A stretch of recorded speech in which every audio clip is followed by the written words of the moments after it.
Hey guys, what's going on? It is Roth and Eric here to talk about the Parks and Rec series finale. I don't want to say goodbye. Have the emotions. I have all the emotions. Get them out now. This was a tough one. This was a tough one. It really kind of was a testament to Parks that it meant so much. I know not just to me, to a lot of people. You saw on Twitter yesterday as the episode was coming up and then as it was airing, people were really feeling this one. Yeah. You know? I mean, so obviously full spoilers. Full spoilers for what was revealed in the finale.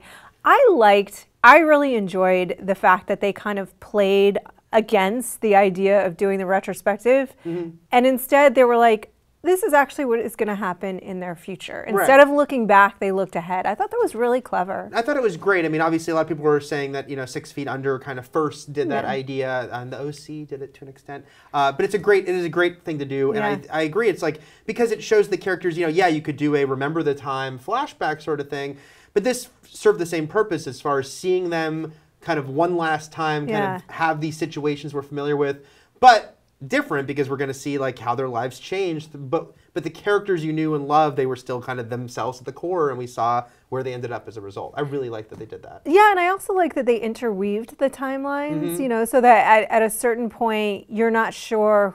You assume one of them ended up being president. Right. I made that assumption. Oh yeah, me too. Right, like, I mean, Michael Schur. So he did a bunch of interviews where he was purposely saying that was like something he would not comment on. He's like, maybe it's a Secret Service agent, maybe one of them's president, which is fine by me. I think it's fine that there's Which one do you think is president? It's Leslie. It's Leslie. Come on, it's totally Leslie. Yeah. She's been governor 3 times. Yeah, like, she's president. She's president. But yeah, I like that too a lot, how we went back and forth, and because the different flash forwards were not in consecutive order, so we were seeing little pieces. Sometimes we'd see actually like the same situation from a different perspective. Yeah. And yeah, I loved that, and I think that with the 2048 Gary's funeral, that was the furthest forward we went. Yeah. And even that, I mean, we literally saw one of the characters die, but they made it in such a sort of nice way. He lived to be 100 years old. Yeah. He had a great life as mayor. It was also sweet on a show that managed the very tough thing of being genuinely funny and genuinely sweet, not becoming saccharine, but like there was such an empathy and a love for the characters and the people who made the show that you kind of felt that watching it, you know? And I think, too, it gives you that sense that these lives are going to go on. I mean, I think it's comforting in a way to the audience to give them the sense that, like, look, this isn't goodbye and they're dead. Right. Except for when they are. Right. But then it's been a very good life, and they're all going to go on and do nice things and have weird children. And yeah, and I thought it was great how, obviously, they did the 2025 big reunion where they even brought back you know, Ann and Chris, but otherwise they would make sure that there was 1 or 2 people would pop up in those scenes to get that idea that, yeah, it's very rare you're going to get everyone back together, but that they are all friends for life, how they connect to each other, that the advice that they're leaning on each other for help in different ways. I thought that was great because that is the thing. I mean, again, it's like everything I'm saying here could, in the wrong hands, have played so badly and cliche, but it was a show about a workplace where they ultimately became a family. Yeah, and as trite which as is what sounds, every workplace comedy does. Right, but sometimes it can feel very forced and you don't really buy into it. And this one, I think you 100% bought into it. And we wanted to think good things about these characters in their future, so seeing those glimpses was very comforting, especially because this was, you know, like I said, a very emotional goodbye for the viewers and the people making the show. I think it really did pay tribute to everything that had come before. I was very impressed that they pulled off the way they did. Was there anything about the finale that you felt was missing or that you would have wanted to see? No, you know, I know, let's mention, you know, the character of Mark, because he was a series regular the first 2 seasons. I don't know the behind the scenes. There's some talk. Was there like unhappiness there? It would have been nice, maybe even just a mention.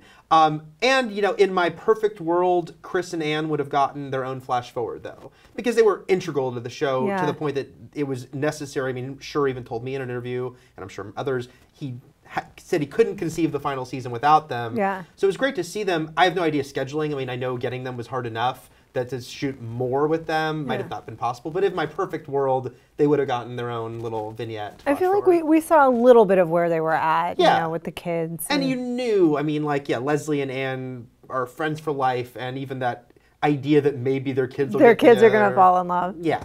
No, it's definitely going to happen. Yeah, so even though I could say I would have liked a little more of that, I'm okay, because I really thought they pulled it off so well. So in total, where do you feel that Parks and Rec sort of lands in the pantheon of television comedies. I mean, honestly, I was saying this yesterday. I was tweeting about it. And I was like, this is, I think, one of the best comedies ever. And it really just, it nailed everything after a little bit of a rough start. All the characters were so lovable. That's the main thing, is that, you know, I know Matt Fowler reviews it for us, would often talk about the parallels with The Office, where ultimately a lot of the people in The Office you wouldn't want to be friends with. Most of them you would not. Whereas Parks and Rec you would, and it was such a good-natured comedy. That was one of the funniest things about the fact that they would all make Jerry such a punching bag, is that they were all so nice to each other except for this one poor schlubby guy. But even there was love. So I don't know, and it was genuinely hysterical comedy. And then the best thing is that it ended when it was still great. As sad as I was that it was ending, I knew, no, end now while you're great. Don't do what The Office did and go on 2 or 3 seasons more than you should have, which kind of ruins the legacy of the show. I think a lot more people think negatively on The Office than would have if it had ended season 6 or 7. Oh, absolutely. Yeah. Absolutely, I agree. Yeah. And I think you're right. I mean, you know, she at TCA's said, you know, she just realized this is it. This is time. It's now. And I think it is the right decision. It's hard to nail a finale. Very hard to nail a finale. This was just a really good episode of television, which I think to say that about a finale is a huge triumph, you know, because they often falter in trying to put the period on the end of every single sentence. They managed to do this here and create a great episode. It was especially impressive because the show was in danger of cancellation so many times that they had to do that thing where several season finales and even mid-season points when they didn't know if they get more episodes were positioned to maybe be a finale, and they'd been really emotional, great episodes. So you almost worried, like, what if they like did everything, you know, already? But no, they still managed to do something different than all those things that happened before, and completely satisfying. And yeah, I really think looking back that it's one of the stronger finales, certainly for comedies I've ever seen. And I think the show itself, for any people who haven't seen Parks and Rec still, I don't know why they'd be watching this video right now, but I think it's an easy show to say, like, go to Netflix and watch all of Parks and Rec. You'll love it. You'll love the characters. All right, anything else? You feel good? I just feel like I want to go back and watch it all over again because I'm going to miss all you characters so much, and I'm going to sing mouse rat songs to myself tonight. That's the end. And your cats. And my cats. All right, guys, that's what we thought and Eric thought of the Parks and Rec finale. You can read the review on IGN.com, and you should. Let us know what you thought in the comments below. And for all things Parks and Rec, well, it's done. It's done, but we'll still talk about it once in a while. But we'll talk about it once in a while, and we'll talk about these people. I'm sure they'll go on to many other things. I hear that Chris Pratt guy, he might get a movie or two. He might have a bit of a career. We'll see what happens.